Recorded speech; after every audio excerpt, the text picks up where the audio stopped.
मैं जब दिल्ली में था तब घर से फ़ोन आया कि पापा की तबीयत ठीक नहीं है। फिर मैंने जॉब जॉइन किया, जॉब शुरू किया 2005 में। 2019 तक जॉब किया। उसके पहले 2 साल पहले मैंने लॉ में एडमिशन ले रखी थी एक्चुअली। जॉब करते समय काफ़ी सारे ऐसी दिक्कतें होती थी फील्ड में काम करते समय। जो एसोसिएशन वाले लोग होते थे वो आके सीधा कॉलर पकड़ते थे। तो मुझे ऐसा लगा कि अगर मेरे पास कुछ लॉ की डिग्री होती तो मैं इनको कुछ ढंग से बात कर पाता, इनसे कुछ मैं बोल पाता। और उसी समय I come across with the law Sikho. और लॉ सीखो में वो मीडिया एंड एंटरटेनमेंट का क्लास था और उसका बूट कैंप मैंने पहले ज्वाइन किया। फिर पता चला कि ये बूट कैंप जो है ये IPR का है, वो मैंने स्कॉलरशिप ले ली और फिर अपना क्लासेस शुरू कर दिया। तो अभी मेरे पास अहमदाबाद में केस है, गोवा में केस है, पुणे में केस है। तो मेरे पास ट्रेडमार्क के काफ़ी सारे केसेस आ रही हैं। बिना फैमिली सपोर्ट तो हम कुछ नहीं कर सकते लाइफ में, तो उनके सपोर्ट के साथ ही मैं आगे बढ़ रहा हूँ। Hello, I am advocate Yogesh Patil Gurjar and this is my story.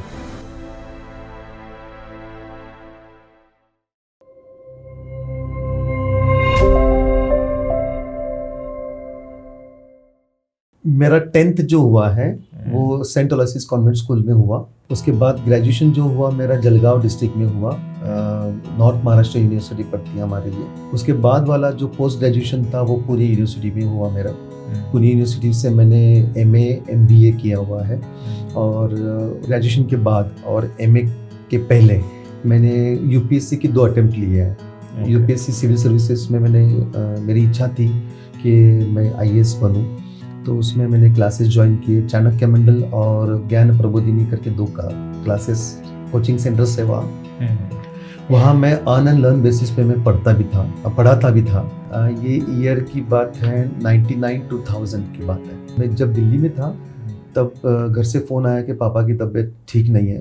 पापा बेड रिडन होते थे, उनको डायबिटीज़ और BP था। तो बेड रिडन होने की वजह से एक दिन उनकी तबीयत काफ़ी ख़राब हो गई। तो मम्मी ने बोला कि आप उनको तरफ देखना ज़रूरी है। 4 भाई बहन, सबकी शादी हो चुकी थी तब, और मेरी भी शादी हो चुकी थी जब पापा की डेथ हुई। तो ऐसे करते करते फिर मैंने जॉब ज्वाइन किया। जॉब शुरू किया 2005 में। 2019 तक जॉब किया। 19 के बाद उसके पहले 2 साल पहले मैंने लॉ में एडमिशन ले रखी थी एक्चुअली। जैसे मेरा ग्रेजुएशन कंप्लीट हुआ LLB में, घर गृहस्थी चल रही थी, जॉब मैंने छोड़ दिया था। तो थोड़े बहुत जो सेविंग्स थी उनके साथ मेरी लाइफ चल रही थी। जो महाराष्ट्र गोवा बार काउंसिल में जो मेरी एप्लीकेशन लगी लाइसेंस के लिए, तो वो चार्जेस थे 15,500 के, और उनका DD चार्ज ये सब मिला के 17,000 बनते थे। तो मेरे पास 17,000 उस समय नहीं थे देने के लिए। तो उसके चलते मैं 1 साल मैंने लेट लिया है अपना जो महाराष्ट्र गोवा बार काउंसिल का जो लाइसेंस है, क्योंकि घर का EMI चल रहा था, बेटी पढ़ रही है, बेटी का स्कूल का काफ़ी सारे खर्चे होते थे। तो फिर मैंने ये सोचा कि मेरा लाइसेंस थोड़ा मैं बाद में ले लूँगा। अभी जो मैं लीगल प्रैक्टिस मेरी जो चल रही है वो IPR में है। इसमें भी स्पेशली मैं ट्रेडमार्क का काम ज़्यादा है मेरे पास। तो जैसे मैं एडवोकेट बनने के बाद सब लोगों को पता चला कि मैंने एज अ इंडिपेंडेंट लॉयर के हिसाब से काम करना शुरू कर दिया है। तो मुझे ना 170 कंपनियां हैं जो फार्मास्यूटिकल्स में काम करती है। तो उनका ट्रेडमार्क का काम हो या लीगल का काम हो वो शुरू है। और उसके चलते फिर काफ़ी सारे ऐसे लोग हैं कि जो स्टार्टअप बहुत हुए हैं। जैसे लॉकडाउन के बाद इंडिया में एक बूम आ गया है स्टार्टअप्स का। तो everybody is having their own trademark of their own product, right. तो उसके चलते मेरे पास ट्रेडमार्क के काफ़ी सारे केसेस आ रही है। उसके बाद कॉर्पोरेट का अनुभव होने की वजह से कॉर्पोरेट लिटिगेशन की केसेस मेरे पास आ रही है। जिस ऑफिस में हम लोग बैठे हैं सामने वाले बिल्डिंग में ही मेरा घर है। तो ऑफिस ही यहाँ लेने का मकसद ये था कि मेरा आने जाने में भी टाइम ना जाए। तो इतना बारीकाई से सोच के मैंने ऑफिस यहाँ लिया। कि काफ़ी सारे लोगों ने कहा, फ्रेंड्स लोगों ने कहा कि CBS कोर्ट के आसपास वाले एरिया में आपका ऑफिस होना चाहिए। और मेरे जो क्लाइंट्स हैं वो बॉम्बे से आते हैं, कोई पुणे से आते हैं, तो उनको आने के लिए सिटी में एंट्री करो, फिर वहाँ से वापस निकलते समय ट्रैफिक में ना फंसे, इसलिए मैंने थोड़ा आउटसाइड में लिया हुआ है। जैसे मैंने बताया कि लॉ की तरफ मेरा इंक्लिनेशन हो रहा था जॉब करते समय, क्योंकि मैंने प्रमोशन ले रखे थे as a regional area manager, regional manager, zonal manager. तो वहाँ काफ़ी सारे ऐसी दिक्कतें होती थी फील्ड में काम करते समय कि अगर कोई स्ट्राइक हो गया मेडिकल रिप्रेजेंटेटिव्स का, तो जो एसोसिएशन वाले लोग होते थे वो आके सीधा कॉलर पकड़ते थे। तो इन सारी चीज़ों को देखते हुए मुझे ऐसा लगा कि अगर मेरे पास कुछ लॉ की डिग्री होती तो मैं इनको कुछ ढंग से बात कर पाता, इनसे कुछ मैं बोल पाता। तो इसके चलते मैंने ये सोचा कि अगर मेरे पास लॉ की डिग्री हो तो क्यों ना मैं आगे बढ़ूँ। तो फिर मैंने लॉ में एंट्रेंस एग्ज़ाम देके एडमिशन लिया। कौन से ईयर में? 2017 में मैंने एडमिशन लिया लॉ में। उसी दौरान 2019-20 में अपनी एक फार्मा कंपनी भी मैंने लाई है, जो अभी मेरी वाइफ जो है वो डायरेक्टर है उस कंपनी में, and she is handling that company. मैं उससे पूरा अलग हो गया हूँ और मैं अपना लॉ डिग्री संभालते हुए अपना लॉ की प्रैक्टिस संभाल रहा हूँ। मैं तो इसमें न्यू थी 19 में। उससे पहले मैं कहीं और जॉब करते थे। सबसे अच्छी चीज़ ये है कि ये हमेशा ही पॉजिटिव थिंकिंग है इनका, कभी ये किसी के बारे में कुछ गलत सोच नहीं सकते, ये इनका प्लस पॉइंट है। सेकंड थिंग, लर्निंग बहुत है, कोई भी बात हो तो ये जल्दी से कैच कर लेते हैं। लेकिन कभी कभी लगता है कि थोड़ा 2-2, ढाई बजे तक ये स्टडी करते हैं, तो तब ऐसे लगता है कि भाई थोड़ा बहुत आराम भी देना चाहिए। ये बात है। और इनको शांति लगती है सब, ताकि वो पढ़ाई कर सके बस। जब मैंने लॉ करने के लिए सोचा तो एंट्रेंस एग्ज़ाम से लेकर फॉर्म कब आएगा, क्योंकि मैं जॉब में होता था, टूरिंग का जॉब होता था, तो एंट्रेंस एग्ज़ाम कब है, कौन से कॉलेज में आपको अप्लाई करना है, यहाँ से लेकर सारी चीज़ों में मुझे घर से बहुत सपोर्ट मिला। मैं तो ये कहूँगा कि जैसे मैंने बताया कि मुझे लॉ करना है, तो सबसे ज़्यादा मेरे से ज़्यादा एंथुसियाज्म मेरे वाइफ में ज़्यादा था। फिर ऑफिस लेते समय भी घर से बहुत सपोर्ट मिला। पहले मैं सोच रहा था कि मैं एक कमर्शियल प्लेस ले लूँ, फिर मुझे सजेस्ट किया गया कि भी आप 2 BHK में कर सकते हो तो वो ले लो, ताकि सारी चीज़ें आपको वहाँ इन हाउस मिलेगी। फार्मास्यूटिकल्स में मुझे डॉक्टर टू डॉक्टर घूमना पड़ता था, सिटी टू सिटी जाना पड़ता था। यहाँ अभी अपने ऑफिस में बैठ के क्लाइंट्स मेरे पास आते हैं, तो ये डिफरेंस है। जो लॉकडाउन का पीरियड था उस समय मैंने कुछ रीडिंग्स में अपना टाइम बिताया, फिर कुछ फार्मास्यूटिकल्स के डॉक्टर्स लोगों से बात होती थी। फिर जो फार्मा कंपनी है उसके 2 प्रोडक्ट हमने केन्या में रजिस्टर करवाए, कंपनी को साउथ अफ्रीका में रजिस्टर करवाई। उसके जो लीगल एस्पेक्ट्स थे वो मैं यहाँ बैठ के मैं वो करता था। आज के डेट में जो रिसोर्सेस हैं, एक तो इंटरनेट का काफ़ी सारा कवरेज बढ़ गया है, एंड्रॉयड फ़ोन आ गया है, ऑनलाइन काफ़ी सारी चीज़ें आ गई हैं। पहले ज़माने में ये सारी क्लासेस अवेलेबल नहीं होती थी। जो सीनियर होते थे उनके पास जैसे गुरुकुल में होता था, वैसे सीनियर्स के पास आप 5-5 साल रहो, वो जब कहेंगे हाँ ये पढ़ाओ या ये ड्राफ्टिंग करो, तो वो सीखने को मिलता था। आज के डेट में वैसा नहीं है। आज के डेट में ड्राफ्टिंग अगर सीखना है किसी को तो वो यूट्यूब पे भी देख सकता है। प्रैक्टिकल लाइफ में सीनियर्स की ज़रूरत पड़ती है, बट उसकी अहमियत मेरे हिसाब से अभी 50% तक रह गई है। जैसे लॉकडाउन ख़त्म हुआ, कहीं पे मैंने फेसबुक में या इंस्टाग्राम पे लॉ सीखो की ऐड मैंने देखी, तो कहीं ना कहीं वो मन में था कि मुझे IPR तो पढ़ना है, IPR में प्रैक्टिस करनी है, तो कैसे करूँगा। और उसी समय I come across with the law Sikho, और लॉ सीखो में वो मीडिया एंड एंटरटेनमेंट का क्लास था, और उसका बूट कैंप मैंने पहले ज्वाइन किया। फिर पता चला कि ये बूट कैंप जो है ये IPR का है, इसी में ट्रेडमार्क होता है, कॉपीराइट होता है, फिर पेटेंट होता है।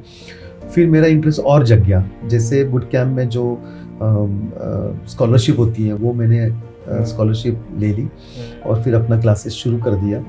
क्लासेस करते करते ही मेरे ऑलमोस्ट 15 से 16 एप्लीकेशन ऑलरेडी लग चुके थे ट्रेडमार्क के। लॉ सीखो के बाद नीस में कैसे ढूंढना है, या वाइपो में कैसे सर्च करना है, या कौन से क्लास में कौन सा प्रोडक्ट आएगा, क्लाइंट को प्रॉपरली एनालिसिस कैसे करके देना है, उनके कौन सा प्रोडक्ट कौन सी क्लास में फिट होगा ये अगर बताना है तो उसका सिस्टमेटिक वे से जो पढ़ाई होती थी वो लॉ सीखो में मिली। जो सिस्टमेटिक्स क्लाइंट को हैंडल कैसे करना है वो लॉ सीखो में सीखने को मिला।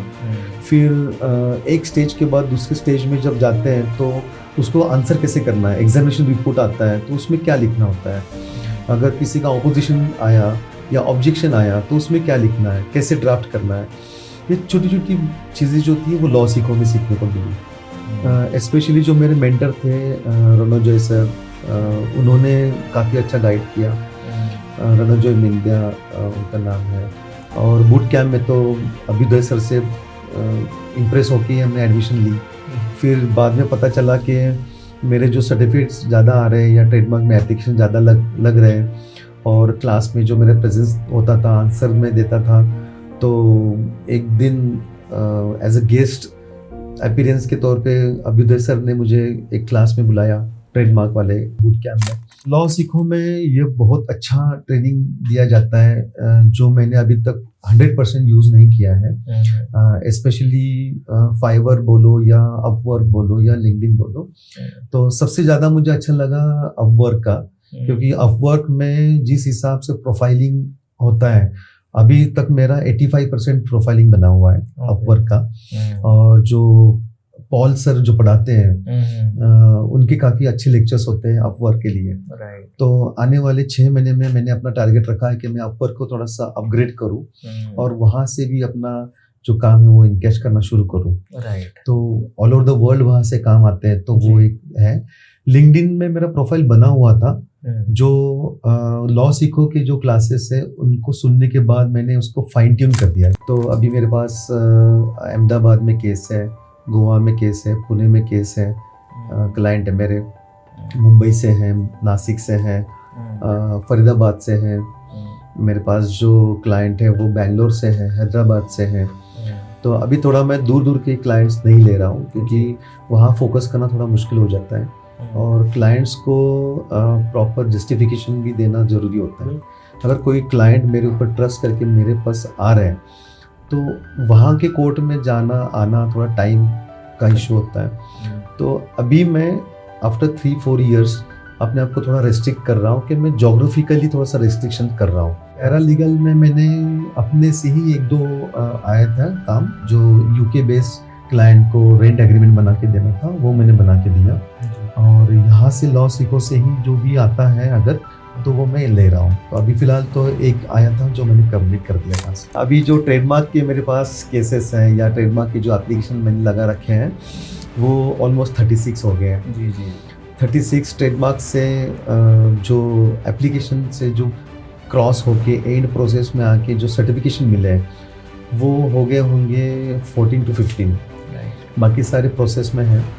पहले ट्रेडमार्क के सर्टिफिकेशन मिलना थोड़ा आसान होता था, लेकिन अभी जैसे स्टार्टअप का बूम आ गया है इंडिया में, तो उसके चलते ट्रेडमार्क के एप्लीकेशंस बहुत लगे हैं। मैं मेरा बैड लक बोलूँगा कि जो लॉ सीखो मैं इंट्रोड्यूस हुआ लॉ सीखो को, या लॉ सीखो मुझे इंट्रोड्यूस हुआ वो कोविड के बाद हुआ। ड्यूरिंग कोविड अगर लॉ सीखो के मैं कांटेक्ट में आता तो शायद मेरे लिए वो समय बहुत अच्छा था, क्योंकि मैं काफ़ी सारी चीज़ें कर पा सकता था या तो फिर मैं स्किल अपडेट कर सकता था, क्योंकि लॉ सीखो के क्लासेस से एक पर्सनैलिटी डेवलपमेंट अपने आप होती है। इंग्लिश, लीगल इंग्लिश से लेकर सॉफ्ट स्किल से लेकर क्लाइंटल हैंडलिंग से लेकर आपका प्रोफाइलिंग से लेकर सारी चीज़ों में अगर लॉ सीखो सिखा रहा है तो जो गुरु करते हैं वही लॉ सीखो कर रहा है। देखो, जैसे जो काम करता है उसको एवरीडे एक दिक्कत तो होती है, एक अचीवमेंट होती है या एक दिक्कत तो होती है। जो काम नहीं करने वाला होता है उसको कुछ इश्यूज फेस करने पड़ते ही नहीं है। Being a boss, I was never be a boss, I was a problem solver. तो मैं इसको लिटिगेशन में कोरिलेट करूँगा कि लिटिगेशन में आपको लॉ को साथ में रखते हुए सामने वाले के प्रॉब्लम को सोल्यूशन देना है। लॉ तो करना ही है, मतलब विदाउट लॉ तो हम कोर्ट में जा नहीं सकते। तो लॉ ही हमारा हथियार होता है एडवोकेट्स का, और बिना फैमिली सपोर्ट तो हम कुछ नहीं कर सकते लाइफ में। तो उनके सपोर्ट के साथ ही मैं आगे बढ़ रहा हूँ। बोलते हैं कोई एक जन सपोर्टिंग वाला हो तो ही आप आगे बढ़ सकते हो, नहीं सपोर्ट किया तो आप आगे बढ़ नहीं सकते हो। सीढ़ी से डायरेक्टली आप जंप नहीं कर सकते हो, सीढ़ी को एक स्टेप बाय स्टेप जाना ही पड़ता है।